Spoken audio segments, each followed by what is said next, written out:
What's going on, everybody? Dr. Justin with my man, Dr. Seth. What's up? How you doing on this lovely Monday morning? It is a lovely Monday morning, almost afternoon for me, morning for you. It's all good.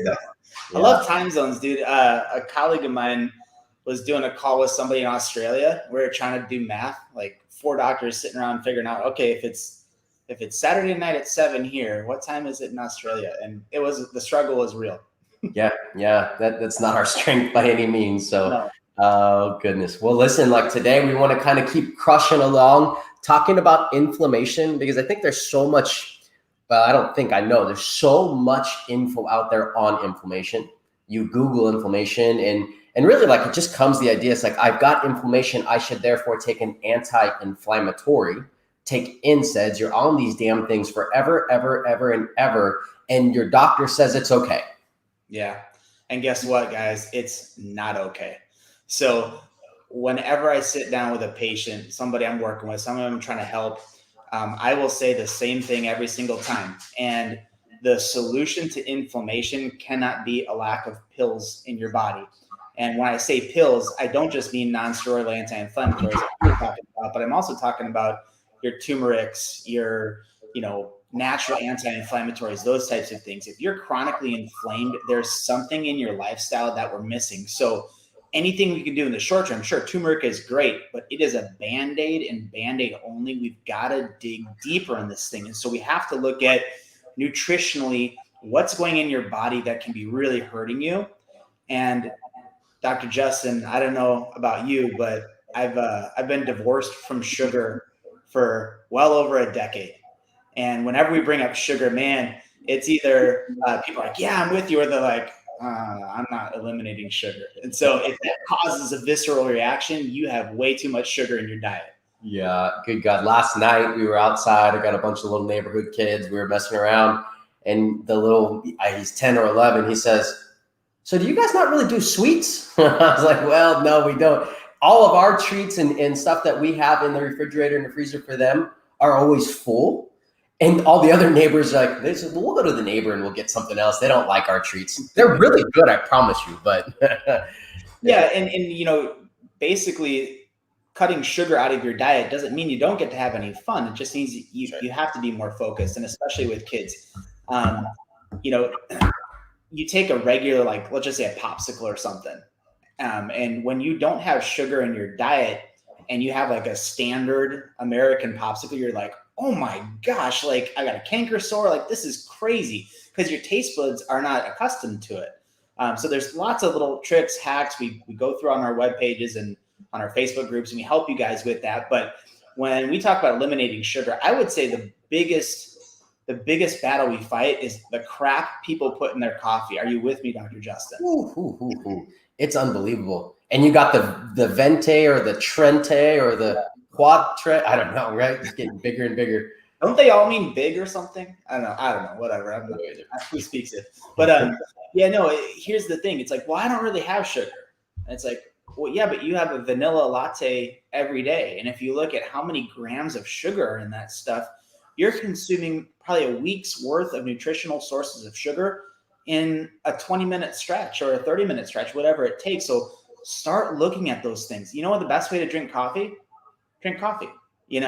Don't put anything in it. And you're like, oh, I don't like the taste of it. There's lots of hacks. I like nitro cold brews. I like espresso. And again, letting your taste buds kind of wake back up and kind of not bombarding it with everything, because that's how they do it in other countries. You with me? Yep. Well, and two, then all of a sudden they feel really good in the morning, but then by that middle of the day, they're having these big crashes and they're wondering why, and trying to figure it out. Well, maybe it started with how you woke up this morning, right? And you haven't even tested your adrenal glands, you haven't tested your hormones, you haven't tested your gut, you haven't tested your food allergies, and there's a whole other things that go on there. But the other thing too is when you drink and eat that much sugar, do you put on weight? You have to put on weight. You have to, yeah. Exactly. Now there are some very, very skinny, sick people too, right? So I don't want to just discredit that. But for the most part, when you eat all the sugar, you eat all the grains, when you eat all these inflammatory foods, you put on weight. So the couple of things that are going to cause inflammation is bad food, sugar, fried foods. Can we agree fried foods are amazing? No, I don't like fried food. Said nobody ever. Nobody ever, right?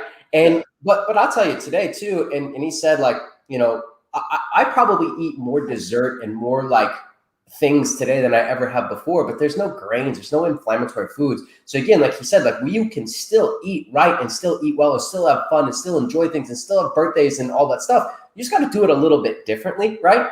And so yeah, but fried foods, even with fried foods, you can still eat fried foods.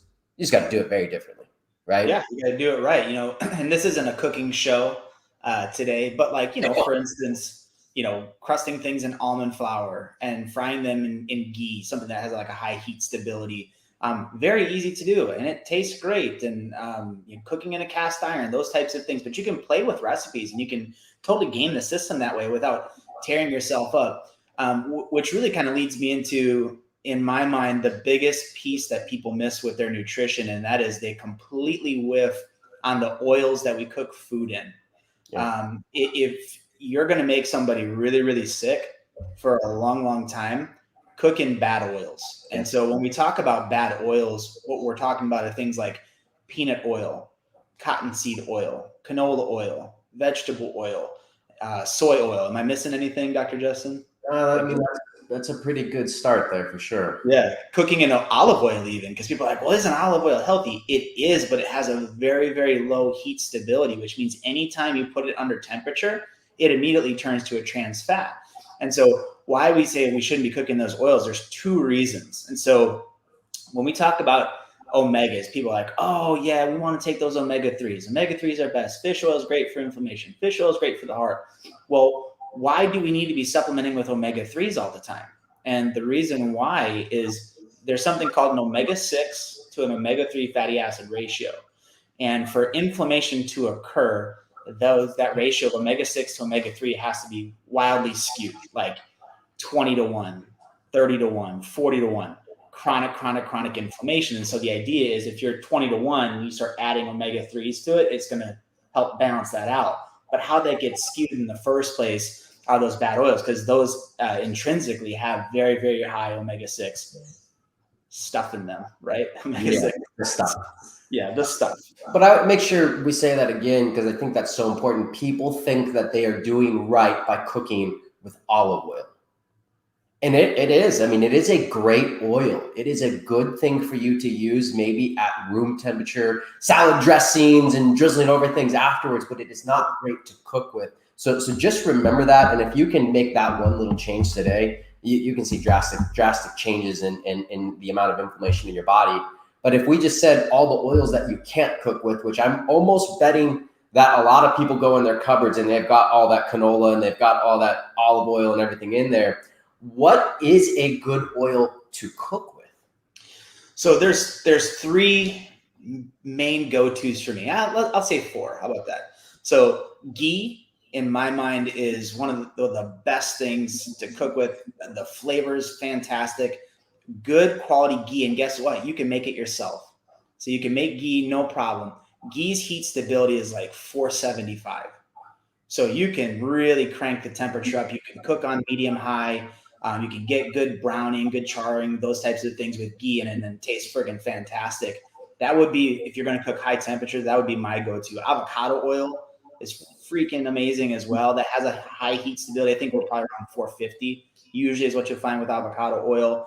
A little bit lower temperature, you're probably going to be looking at more like a coconut oil. It's like 375 to 400. And then one of the things I like to do, and you can get them on Amazon, but it's basically like a straining can. And so when I cook with good quality meats, like grass-fed meats or like, pastured bacon, those types of things, I'll strain it through a strainer, and then I have that lard to cook with. And so lard is great flavor as well. And if it's coming from a good quality animal, those ratios are going to be right there as well. So those would be my four go-tos. If you need help on which ones you should be eating or how you source them or whatever, we can definitely walk you through that. Also, I believe in both of our groups, Dr. Justin, I've posted how to make ghee. I made it with my 6-year-old niece in the video. So if she can do it, you guys can do it, or just go buy it and spend a bunch of money, however you want to do it. I vote for buying it. I don't know. But and that brings up another point talking about that. It's like, what oil is right for me? Well, Listen, some people are allergic to coconut and they can't do coconut oil, right? And so Yeah. that leads into like, we're always going to talk about testing. We never want to guess with your health. We want to test with everything. And so to have a good food allergy panel done to know that you're good with having this versus that is obviously very important, because he mentioned earlier, it's like, well, we could fry something with like almond flour. And that's what we used to do all the time until I got my food allergies back. And I have an IgE, an anaphylactic allergy to almonds, and I've had it for years and I had no damn idea. And I never had any symptoms, but I just would have been the healthy person who exercises and eats right and drops dead at 40 after running a marathon, wondering, why me? I did everything. No, I didn't do everything right. I did everything that Dr. Google thought was right, but I didn't do what was right for my body. Two totally different things there. Yeah, 100%. And our nutritionist, Stacy, she was like, man, I always wondered why, like, I would eat all these healthy foods and I would just feel awful. My gut would be tore up. Well, she's allergic to coconut. And so a lot of health-based foods, the main ingredient that they use is coconut. And then she's like, I'd go out on the weekends and I'd, be a little naughty or whatever, and I'd actually feel better. Well, yeah, she was, even though those foods are pro-inflammatory, coconut was creating more inflammation in her body. And so we didn't figure that out until we got her the right test. So yeah, food sensitivity testing are absolutely a must. And then navigating through those waters in a healthy way is going to be where you're going to get out of inflammatory responses. Yeah, and I'll just read off a couple maybe foods that cause inflammation, just in case people aren't understanding this. But like, remember, food allergies, even healthy foods, still trigger inflammation. But sugar is very much inflammatory, right? We know that.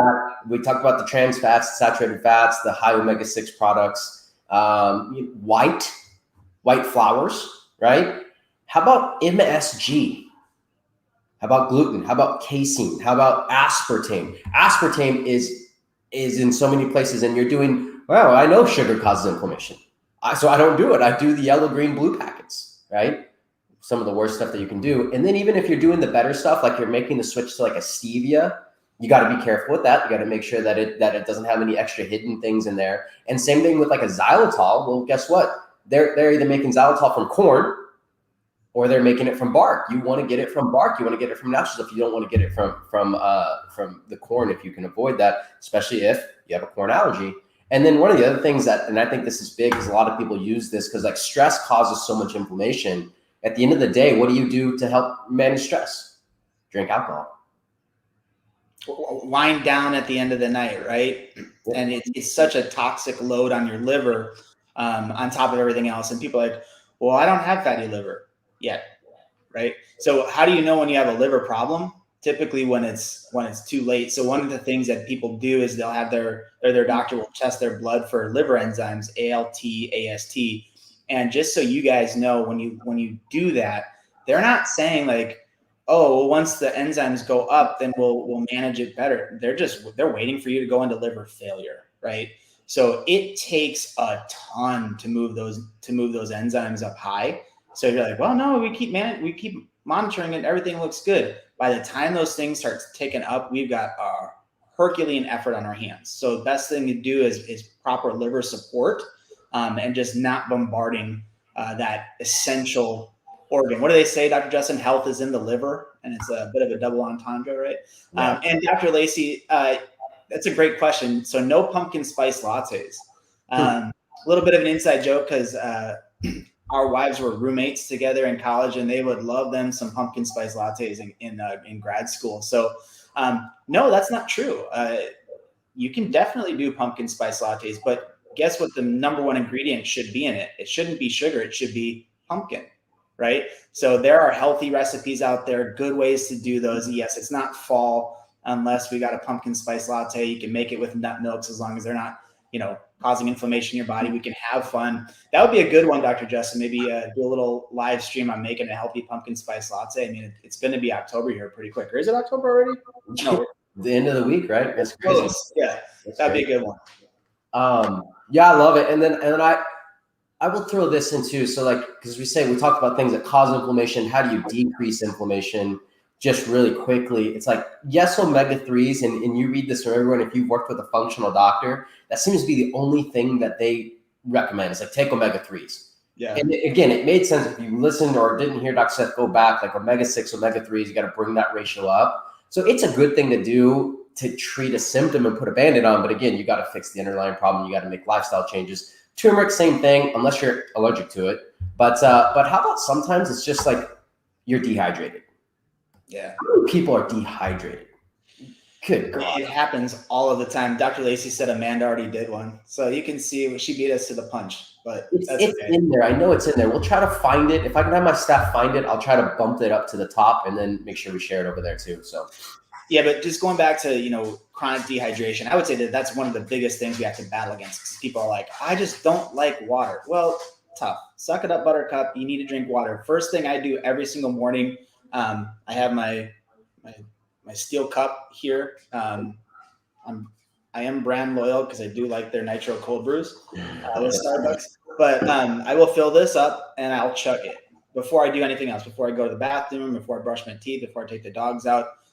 First things first, I got to get at least 1 cup in. Then I fill it all the way up again, and then I sip on it while I'm sipping on my coffee. So then that way, if the day gets away from me, if I get busy, if I'm off track, if I'm out and about and I just didn't get, at least I got 2 full cups in. I'm probably 50 fluid ounces in to start the day. It gets things moving, gets things flushing, and then I can build on that. But if you don't start it that way, you're already behind the 8 ball before you even get out the door.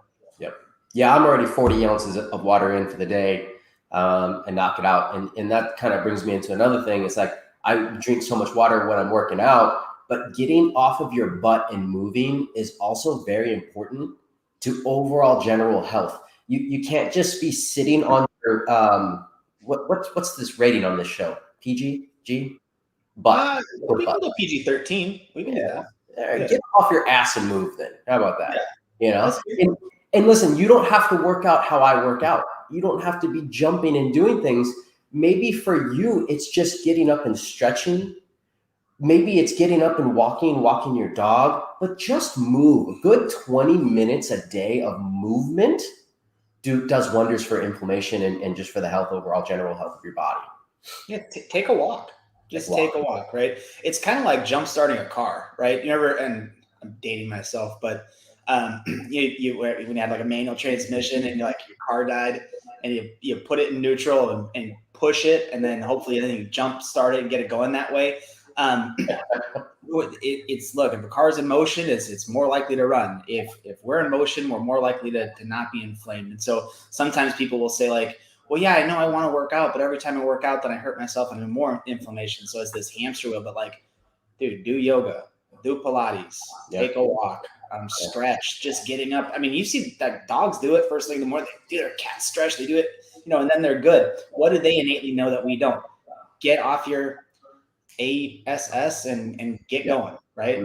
No, 100%. And two, another thing that getting moving gets more oxygen into your body, which that kind of leads into one of the other things. And I think this is probably one of the most important things when we talk about inflammation is meditation, prayer, breath work, anything to support the stress response in the body, right? For me, getting up, working out, that helps me with stress. I can take my angers out on the pull-up bar or whatever it may be. But to get that time focus, and here's the thing I see with people with meditation, it's like, but my mind doesn't shut up. I can't stop it.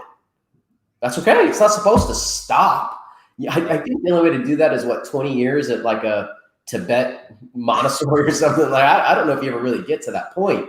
Ain't nobody got time for that, Dr. Justin. Nobody. But just sitting and listening to something, guided meditation, or going through a 30-second, 10-minute breath work session. If you've never done breath work, it is one of the most amazing things that you could ever do. Mm-hmm. It is amazing. And you are just getting deep oxygen into your body and teaching yourself how to breathe instead of up here, getting down in here and getting it's amazing. If you've never tried it, definitely try it. Yeah. So, what does Miss Charity say? What is she doing? Worked out hard today. Good girl. It makes a difference in how I feel. Huge plus today was it helped me finally have a successful food allergy test. Yay. Yay. Charity. Yeah. So let's go back to, I want to remind me about, I'm going to talk about sauna in just a second. So remind me about saunas. But to Charity's point, sometimes I have patients where when they do their food allergy test, they have this little lancet. So you poke your finger, it bleeds a little bit, you put it on the card or vial or whatever, however you do it. When a person says, hey, I went, and we'll put a couple extra lancets in the kit for people, and I'll get an email back saying, hey, I poked myself 7 or 8 times and I still didn't get enough blood to do the food allergy test. Boy, that has me super, super, super nervous for that person, because what that means is they're chronically dehydrated, right? So if you have a hard time with blood draws, hard time blood coming out, you're not drinking enough water, right? Yeah. So when you talk about meditation and solitude and being alone with your thoughts and those types of things, one of the things I like to do, because I'm a go hard, go, and then my head hits the pillow and it's night time. So like there's no wind down, just on or off. So what I do is we have a sauna in our house. And when you sit in a sauna, it gets too hot and your devices don't work. So I'll do 30, 45 minutes, an hour in the sauna, and I'm knowing full well that I have no other recourse than to just relax, focus, let my mind drift however it wants to drift, and just kind of get to know me again. Because sometimes we can just become numb to the monotony of daily life and getting emails handled and doing all these different things. And it's just like, well, hold on, how's Seth doing today? How does Seth feel? What's going on with him? So that's one of the things I do for sure. Yeah, I love it. And listen, if you don't have a sauna, put it on the list. It is an amazing thing, but sometimes you got to figure out a different way to raise that temperature, get out. And, that's where I would say, if you don't have that, maybe you're outside sitting in the sun, grounding, getting good old vitamin G, right? Just like getting the earth, connecting your feet to the grass, to not the concrete, not the pavement, but like the grass, the dirt, the sand, the whatever it is very healing as well. And there's so much positive benefits to grounding, inflammation, and whatnot as well. So yeah, talk for another day, but we have a park across the street from my house, and everybody looks at me like I'm a weirdo because I don't wear shoes. Yep. Like, dude, I'm grounding. I want to connect to the earth, get back to our roots, Yeah. I love it. I love being the weird person every now and again. So trust me, we're in no danger of short of being weird when you and I hang out.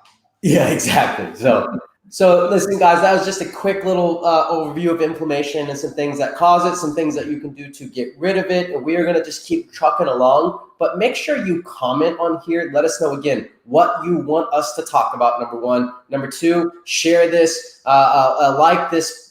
If you're watching the replay, just hashtag replay. It helps with the algorithms and all that good, weird behind the scenes stuff, but do that. And we look forward to talking to you very soon. Dr. Seth, any last things? Dude, I think we nailed it today. I'm going to say consider it like a perfect webinar or whatever we call this. Bam! Good. Charity, what do you got here? Yeah. Yeah. Good for you. Yeah, you got your heart pumping and you drink a ton of water. You rocked it. Good for you. Miss Kim, thank you. Thank you for listening. And again, guys, post what you want to hear about, tag people in this. But otherwise, we will see you guys next week. Have a good week, everybody.